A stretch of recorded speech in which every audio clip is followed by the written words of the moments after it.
Pria itu berada di ambang berubah menjadi zombie, sementara putrinya baru berusia 3 bulan. Andy awalnya berniat mengakhiri hidupnya sendiri, tetapi ketika melihat putrinya yang menggemaskan, ia teringat kata-kata terakhir istrinya sebelum meninggal. Maka Andy memutuskan, selagi kesadarannya masih ada, ia akan mencari seseorang yang bisa merawat putrinya. Namun di perjalanan, putrinya terus menangis. Andy tahu putrinya merindukan ibunya. Ia pun mengeluarkan parfum yang sering digunakan istrinya dan menyemprotkannya beberapa kali. Ajaibnya, tangisan sang bayi langsung berhenti. Setelah itu, Andy berhasil menghindari para zombie dan tiba di sebuah tempat terpencil. Di sana, ia bertemu seorang dokter pensiunan. Andy ingin menitipkan putrinya, namun pemandangan di depannya membuatnya kembali putus asa. Dokter itu ternyata mengidap penyakit mematikan dan waktunya tak lama lagi. Andy pun memutuskan untuk terus mencari. Tapi waktu Andy semakin habis. Agar tidak melukai putrinya, ia menggali lubang dan mengubur kepalanya di dalam tanah. Akhirnya, ia pingsan. Saat terbangun, ia mendapati putrinya menghilang. Panik, ia segera mencarinya. Ternyata, seorang gadis telah menyelamatkan mereka. Gadis itu membawanya ke sebuah mobil karavan yang penuh persediaan makanan. Andy bertemu pemilik karavan tersebut yang anehnya sedang menggali lubang. Andy meminta agar pria itu mengadopsi putrinya, namun ia menolak. Ternyata pria itu juga telah tergigit dan memutuskan untuk membawa keluarganya meninggalkan dunia yang putus asa ini.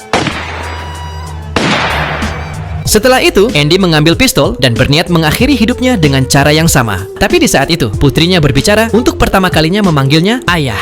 Andy memutuskan untuk menemani putrinya hingga akhir, tapi ia tak lagi mampu menahan rasa haus akan darah. Ia mencium putrinya untuk terakhir kalinya, lalu berjalan menjauh dan roboh, melihat daging busuk di tanah dan tongkat di tangan sang gadis. Andy mendapat ide. Ia mengikat daging itu di ujung tongkat, lalu memasukkan batu ke dalam mulutnya dan mengikat kedua tangannya erat-erat dengan tali. Dengan cara ini, meski ia kehilangan kesadaran, ia tidak akan membahayakan kedua gadis itu. Lalu ia menggendong mereka berdua dan terus berjalan. Itulah hal terakhir yang bisa ia lakukan untuk putrinya. Entah berapa lama telah berlalu, mereka bertemu suku gadis itu yang sedang mencarinya. Semua orang terkejut melihat pemandangan di depan mereka. Kepala suku ingin mengakhiri penderitaan Andy, namun gadis itu menghentikannya. Gadis itu mengeluarkan parfum milik istri Andy. Meski sudah kehilangan kesadaran, Andy bereaksi terhadap aroma yang familiar itu. Akhirnya, di perut sang bayi, mereka menemukan sebuah pesan yang ditinggalkan oleh Andy.